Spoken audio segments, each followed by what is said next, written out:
Vamos a partir sobre, primero, de que este va a ser uno de los tantos videos que estaremos. Bueno, audios no está tanto. Videos bastante YouTube. No será pues. Mínimo una introducción bonita, ¿vale? Pero lo que vamos es que vamos a tratar de tocar temas que a nosotros nos llamen la atención. Bueno, es que más como que tocar temas es pues, como una charla comunicativa que nos dio por grabar. Porque estábamos aburridos. Y tenemos mucho tiempo. Altruismo puro aquí, por favor. No, mira, pero... El punto es que tocando el tema de que estábamos aburridos y que es comunicación, pues el primer tema será sobre Yo le elegía, decir verdad. Está muy bonito.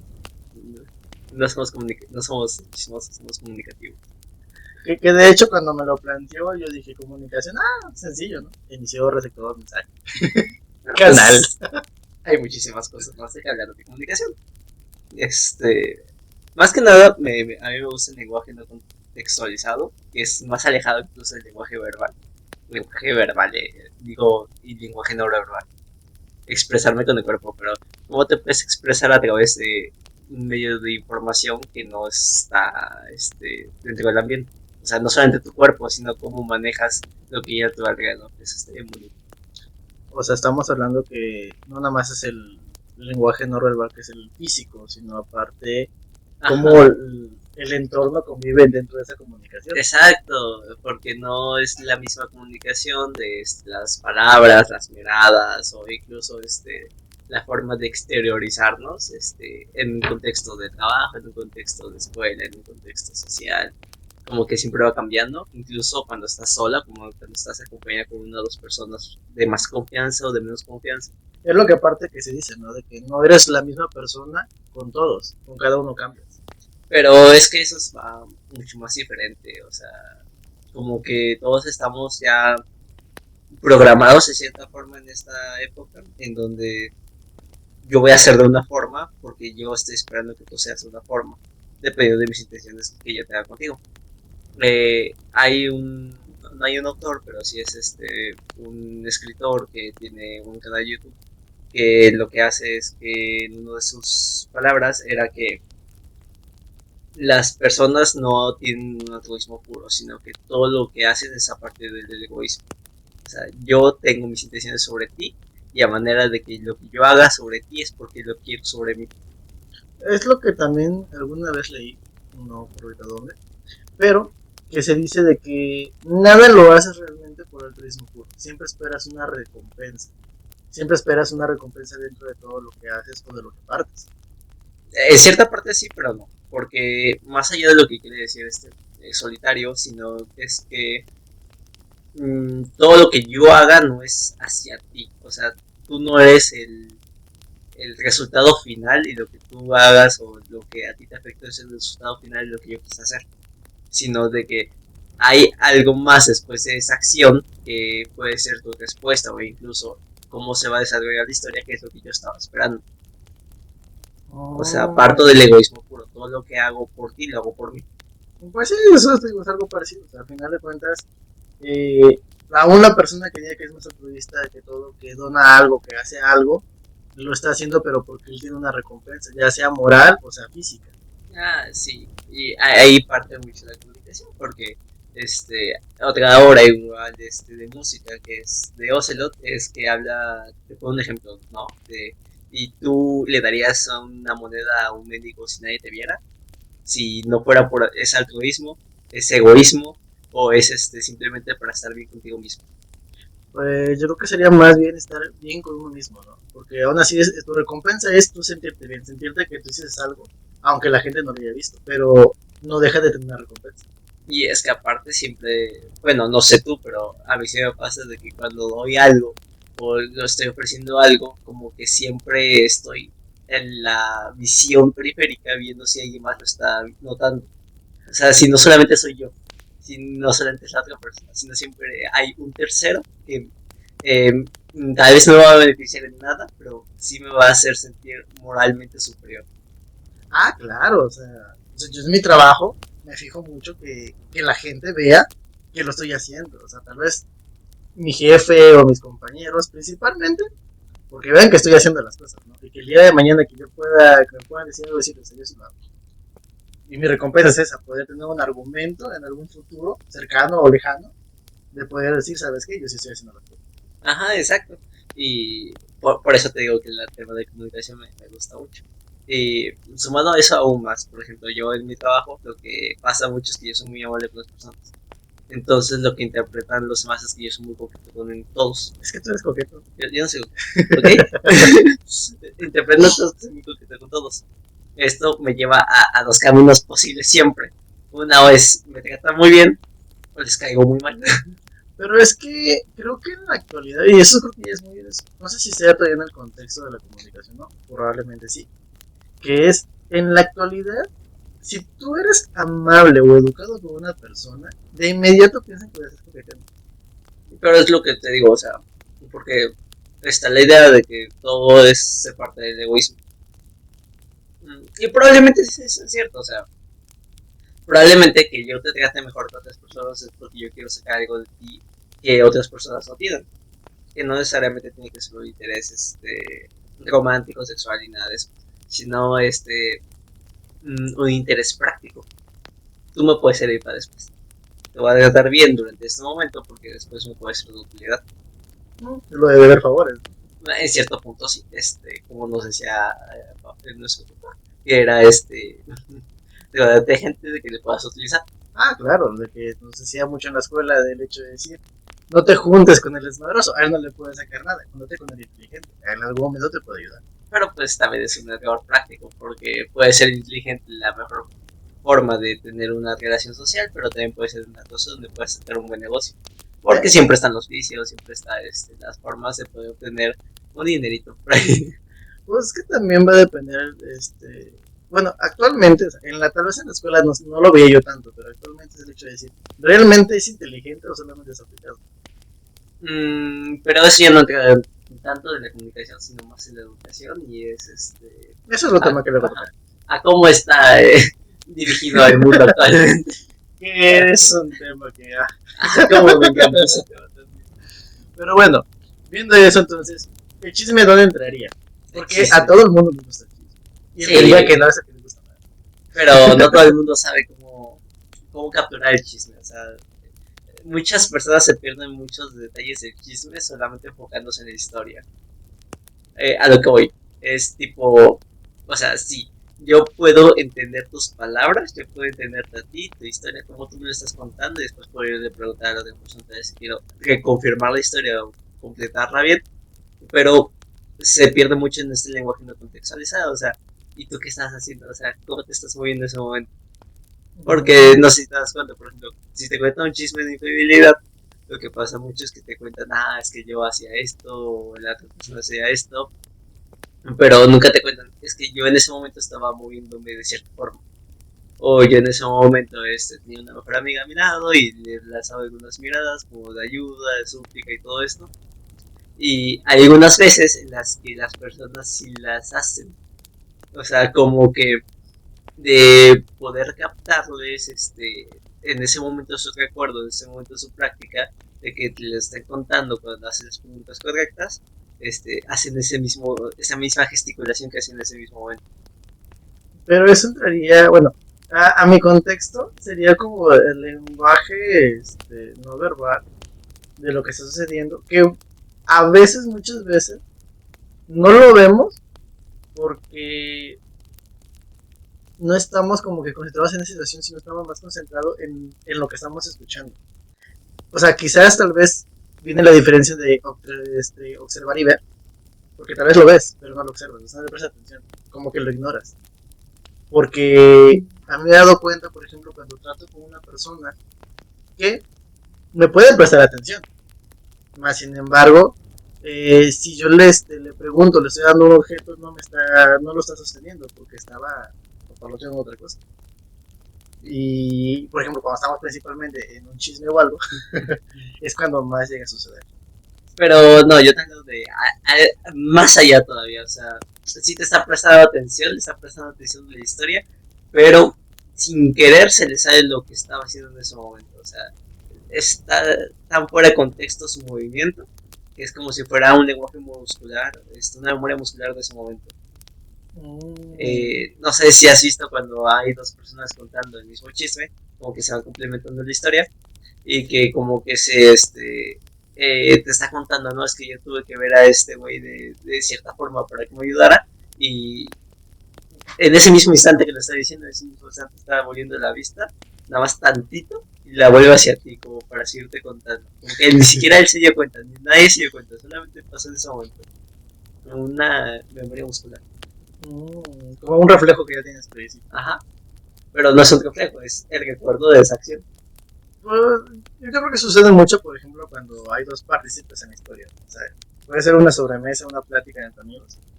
Pero resulta ser que entre solamente dos amigos ocurrió la historia.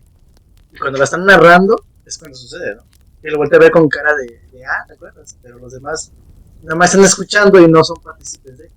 De cierta manera sí, pero te digo, todavía va un más allá. Porque no es ni siquiera que los dos estén de manera consciente sabiendo qué pasó, qué fue todo, cómo fue todo, sino que es la pura viva imagen del recuerdo. Del recuerdo de lo que el cuerpo hizo, ni siquiera de lo que la persona hizo, sino de lo que el cuerpo hizo. Y eso es lo que me gusta del chisme, o sea, me gusta hacer esos tipos de preguntas que es en plan de ¿y tú qué estabas haciendo?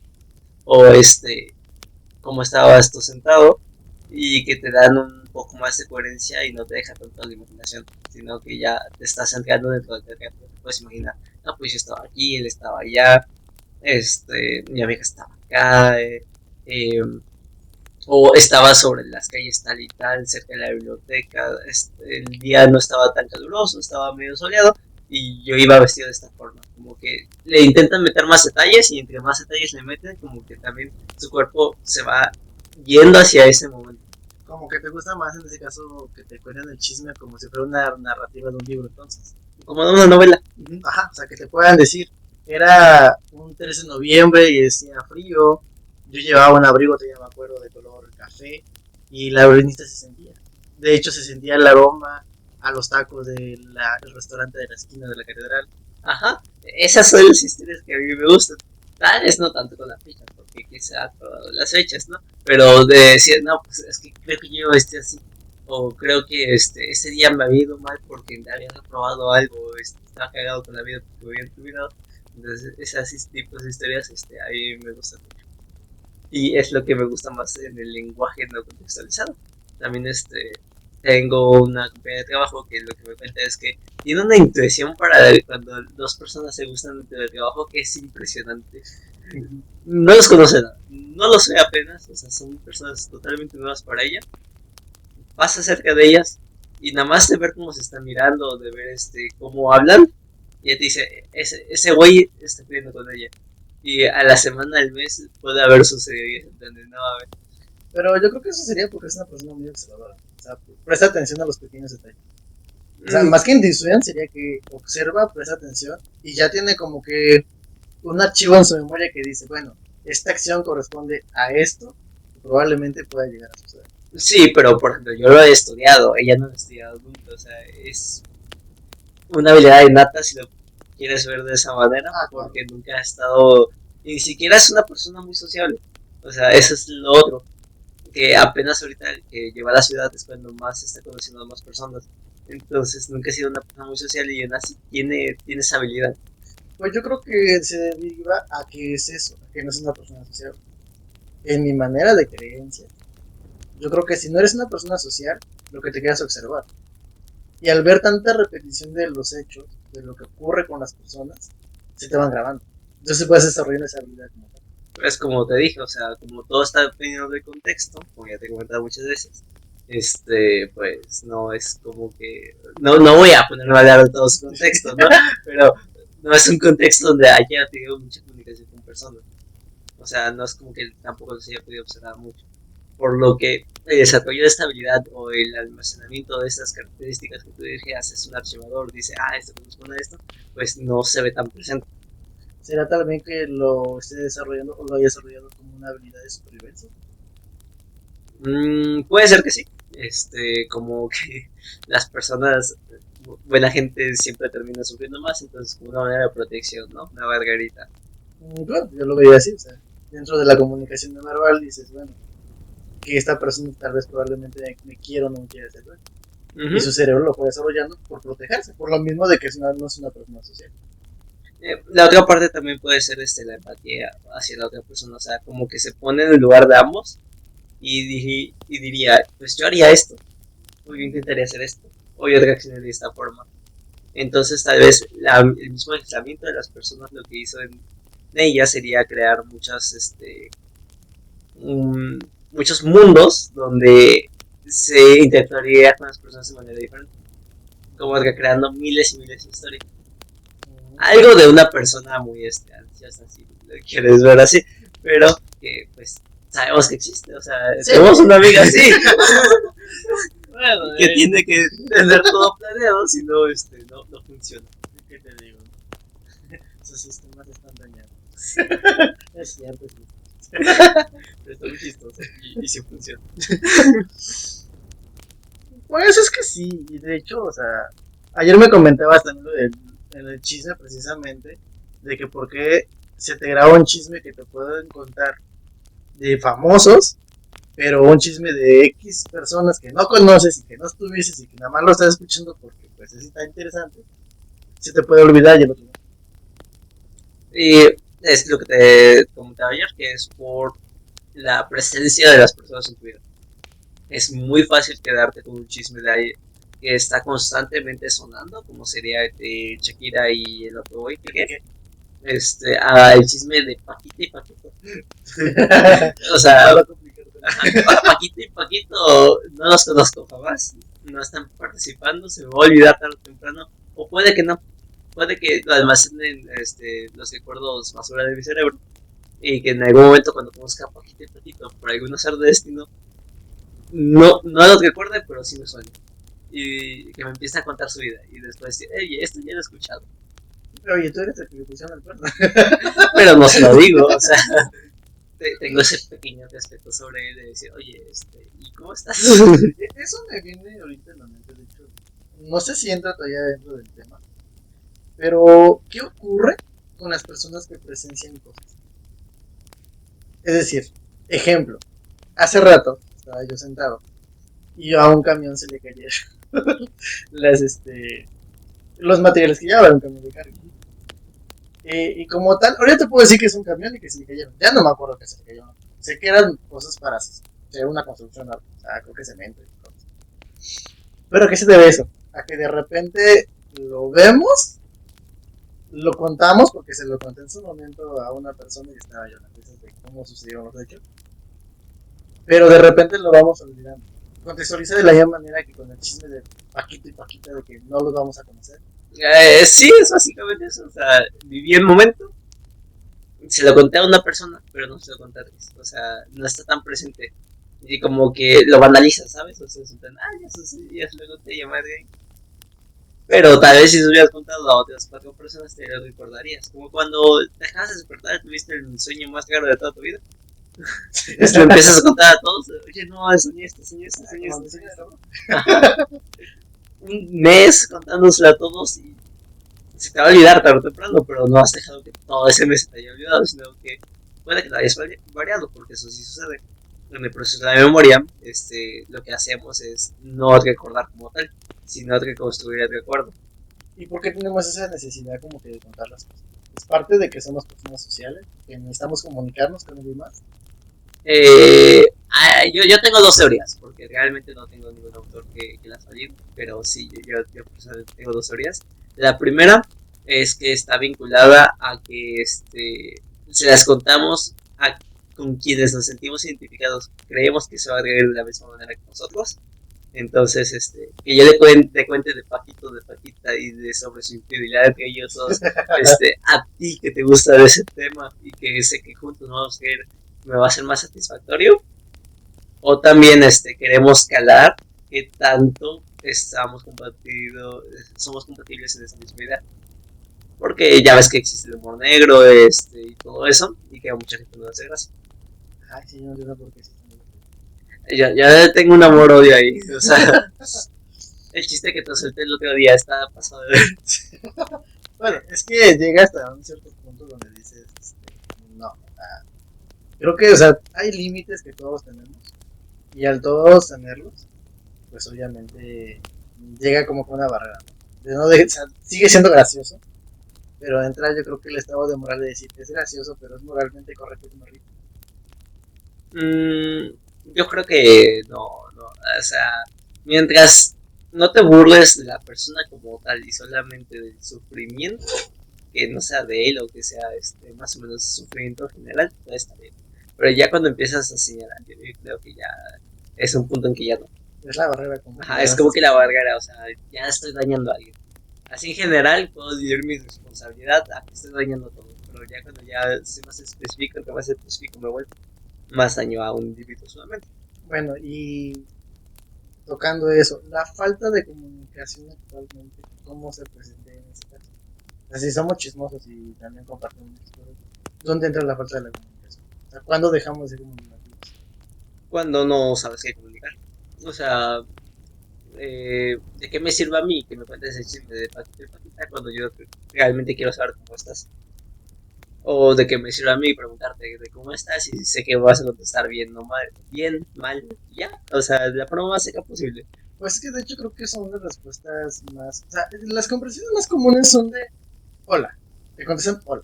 ¿Cómo estás? Bien. O sea, siempre estás bien. La pregunta es, ¿realmente estás bien o no? Porque son como que en ocasiones yo lo he sentido como que a veces estamos platicando, pero con una IA nada más. O sea, te está contestando ya algo prefijado y genérico, no es una persona. Te quieres casar con cortante. Este. No, sí, igualmente yo pienso lo mismo. Por eso ya cuando yo les pregunto, ¿y cómo estás? Y me dicen bien, y digo, ¿pero dices por decir o porque estás bien? Entonces, ya ahí se queda pensando y me dicen, no, sí, estoy bien, bien. Y ya les voy a preguntar el celular. Dice, no, sí, bueno, no, sí. Yo empiezo a dudar y ya, es también una manera de romper esa barrera que tenemos de no querer contar sobre nosotros. Como que esto también hablaba con mi compañero de trabajo, que es como que ya no queremos sentirnos vulnerables las personas. O sea, ser vulnerables ya está muy puteado.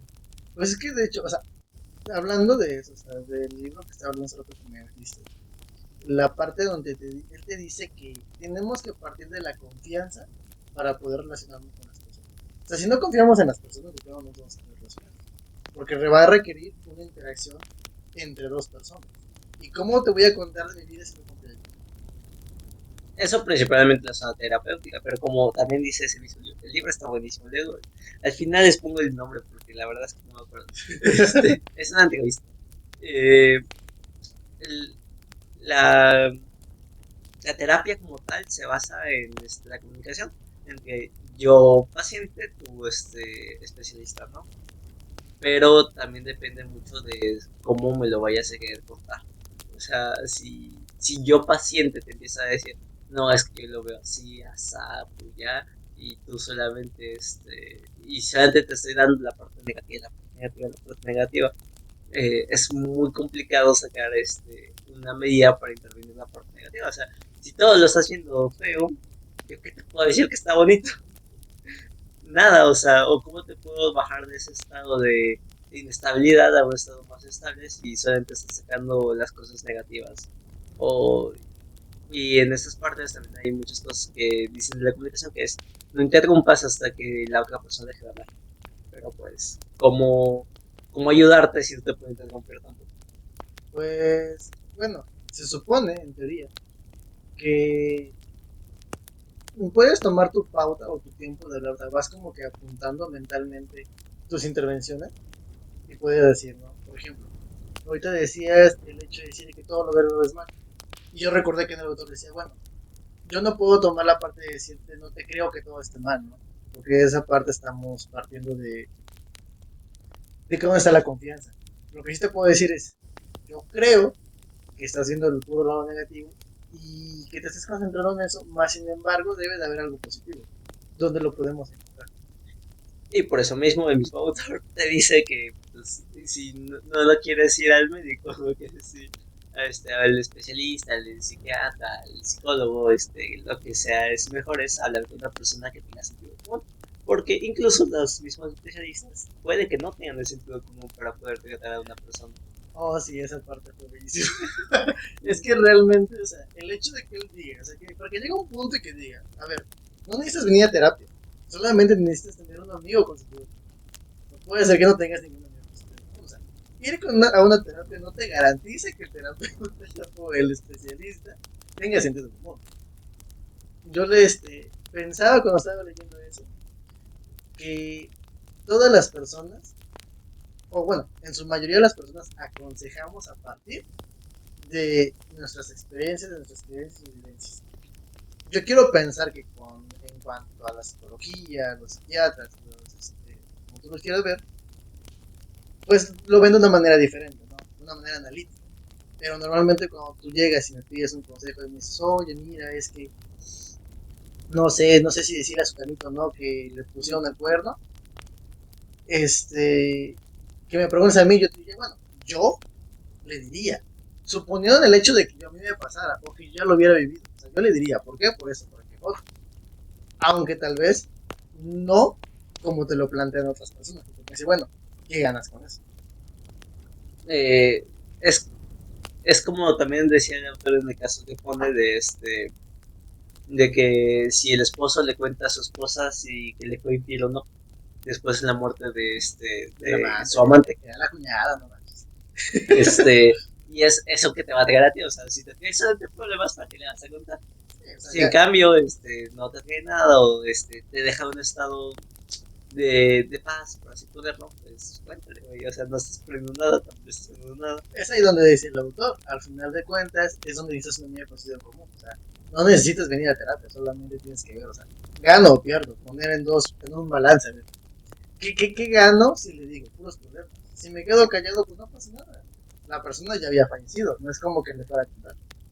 Y no es porque él se achacara el hecho de que sintiera culpa, no. La culpa que sentía era simplemente pues el dilema moral de si le digo o no le digo a mi esposa. Y muchas veces lo que se ocupa, bueno, a lo que se va a terapia es a resolver ese tipo de dilemas morales, que ni siquiera son dilemas psicológicos, no hay una enfermedad como tal. Y partiendo de eso mismo, de que no hay ninguna enfermedad como tal, pues tampoco hay curas como tal para eso, sino simplemente son atajos cerebrales para tomar decisiones. Una vez resuelves este tipo de situaciones, como que ya no las vuelves a plantear de los asombrados al discurso. No estamos acostumbrados a hablar de, pues en primera parte yo quisiera tratar sobre esto y esto y esto, porque esto me ha hecho sentir de una manera triste, angustiada, enojada, sino que solemos ser reaccionarios ante nuestras emociones. Oye, es que tú hiciste esto y me estás haciendo sentir así, o ni siquiera le haces decir me estás haciendo sentir así, sino simplemente empiezas a decir es que estoy enojado porque pues empezando a hacer esto, o tú dijiste que no lo ibas a volver a hacer y ya lo estás pudiendo hacer, y puedes estar enojado, triste, y solamente estás dejando que la emoción hable. No estás hablando de la manera estructurada, no te tomas el tiempo para analizar tus palabras antes de decir. Y esto puede partir de dos partes, que es la primera es que no estás acostumbrado a hablar sobre ti. O sea, llevaste tanto tiempo que sin que nadie realmente se preocupara por cómo te sentías o por cómo quisieras hablarlo, que pues ya no, te atrofiaste esa parte, no sabes cómo hacerlo. Y la otra es que las emociones dominan a tal punto que te cuesta incluso encontrar una manera de expresar tu emoción. Y entonces tampoco te sabes quedar callado. O sea, explotas, reaccionas y ahí viene la parte de no saber ni siquiera comunicarme a mí mismo. Porque no sé si has conocido a alguien que cuando está enojado o está triste, le preguntas, ¿y qué tienes? Y te dicen, es que no sé qué tengo. Sí. Y a veces, bueno, yo lo siento en una impotencia porque o sea, no puede expresar lo que siente y yo como receptor de lo que me está planteando, pues no sé cómo ayudarla. No sé si tengo que escucharla, preguntarle, porque si yo le pregunto siento que la sé, pues no sé lo que me quiere. Pero tampoco puedo nada más como quedarme escuchando el hecho de que me dice siempre es que no sé qué tengo, es que siempre que me ocurre esto me entra ansiedad, se empieza a rascar y demás. Y me quedo con cara de, bueno, pues ¿cómo te ayudo? O sea, me voy, me quedo, o sea, necesitas espacio, necesitas que me quede, nos quedamos en silencio. O sea, ¿cuál es el actuar de ellos? Y aquí viene otra parte interesante, que yo tampoco sé todavía la respuesta ante esa pregunta. Sin embargo, lo que yo he empezado a hacer es practicar el silencio activo. O sea, me callo cuando veo que la persona está hablando, intervengo solamente si la persona se queda mucho tiempo en silencio. si se queda mucho tiempo en silencio, como que sí, me acerco, hago el contacto físico, le pregunto algo, o en cambio intento derivarla a otro tema que sea similar, o sea, dentro de lo que sienta o dentro de lo que piense en ese momento, y intento bajarla de su estado alterado a un estado más neutral. Lo que usualmente hago es empezar a preguntar dónde hay cosas de diferentes colores. O le empiezo a decir, oye, ¿y aquí tienes algo color azul? La persona al principio se saca onda, porque tienes algo de color azul, ¿no? Como que ¿qué tiene que ver? Ajá, como que ¿qué tiene que ver? No funciona siempre, obviamente, hay personas que se tienen mucho más que otras y otras que son más relajadas, ¿no? Pero lo que hace este tipo de ejercicios es como que receta el cerebro de que estaba haciendo algo y ahora vuelve a tener que prestar su atención a algo diferente. De corazón. Ajá. Te quedas con la palabra y te va a y incluso las personas empiezan a voltear hacia el creador y te dicen, sí, tengo esto. O si son muy ordenadas, tienen ya su cerebro, en su memoria, el recuerdo de dónde está esa cosa de color azul. Y te dicen, sí, en el cajón izquierdo a la derecha de ese mueble. Y después eso se vuelven a enfocar en el tema, pero de manera a veces más relajada, a veces te toma más que esas simples preguntas y otras veces incluso pues fueras de ejercicios a manos, porque muchas personas lo que hacen cuando están estresadas o cuando las emociones les empiezan a dominar es que sus manos las empiezan a mover de manera las ideas las abren, como que se les torcen los dedos, y lo que también se le puede hacer es como que abrirle los dedos a todos y irle ayudando a bajarlos uno por uno y después volverlos a subir. Como que tampoco están tan acostumbrados a que alguien más tome el dominio de su cuerpo. Y entonces también esto como que le causa algo en el cerebro que vuelve a resetearlo y tiene que prestarle atención. Se le reinicia el Windows. Este no soy yo, o sea, y hay otras personas que no te van a dejar ni acercarte ni te van a dejar escuchar. O sea, ni te van a escuchar. Lo que hago con ese tipo de personas es cuidar que no se hagan daño. O sea, ya no puedo ni siquiera intervenir para bajarte de ese estado, sino espero que se pase a tu estado, pero mientras está pasando tu estado, te estoy viendo, te estoy prestando la atención, no acargo el teléfono, no me estoy con nada, y cuido de que tú no te hagas daño, porque hay personas que se dan las manos y se lastiman con las uñas. Hay otras que se empiezan a rascar, pero no te dejan de acercar. Entonces, ¿qué hago yo? Pues hago un pedazo de tela, un pedazo de algo que tenga yo cerca, mi chamar, y les la doy para que lo tengan en tanto. Y tengo el control entonces también de sus manos. No se puede hacer daño como tal. Si veo que se acerca a una pared o tiene impulsos de pegarse o algo así, lo mismo. Por esa manera aprende la parte de que nunca hemos aprendido, o tal vez no se ha aprendido a expresar lo que ya queremos. Hace poquito leía yo una imagen en las grandes redes sociales que decía, en un mundo donde todos escuchan, realmente ya nadie habla. Y lo que les daba la relevancia era de que al final de cuentas ya no nos interesa saber de los otros, sino saber de nosotros mismos. Es decir, no me interesa saber tu historia. Y por eso ya no te la pregunto. Porque estoy cansado de que pregunto y nadie no me la cuenta. Entonces ahora quiero contar la mía. A ver si alguien me escucha. Mm, es algo interesante de telecomunicación porque va mucho a una frase que creo que yo la tengo, no estoy muy seguro si la ven por ahí, por favor dígame, pero era algo así como que de entre tantas voces perdí la mía. Ah, está muy bueno. Entonces, te he escuchado tantas veces a ti contar tu historia, he escuchado a tantas personas escuchar su historia, pero dentro de su historia como que la mía se perdió. Y se podría decir que por eso es que ya no queremos hablar.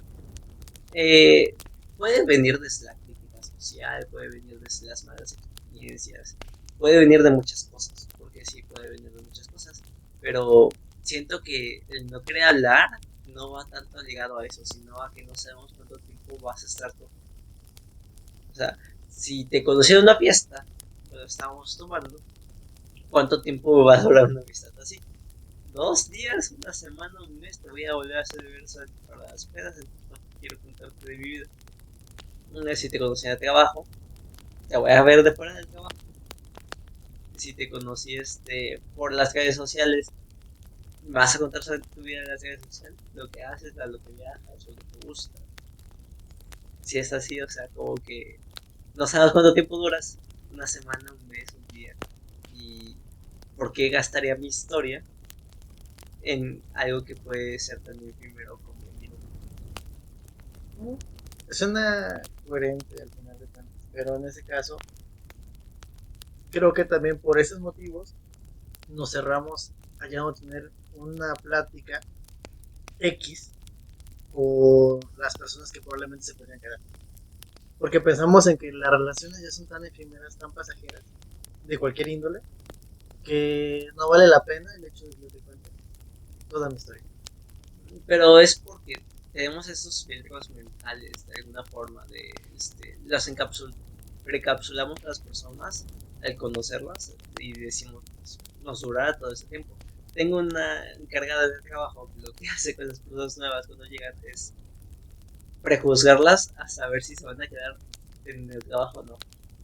Entonces llega alguien nuevo y se va por ahí al baño o algo así, te voltea y te dice, no va a durar.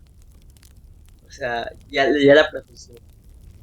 Le tomó 5 minutos juzgarla y ya te dice, no va a durar, o si va a durar, o tal vez no sé, pero como que, Que de hecho eso me recuerda a algo que me pasó en la universidad. Un profesor nos dijo básicamente, ustedes son de primer semestre, no hay bienvenida. La bienvenida se las daremos a los que lleguen a tercer semestre.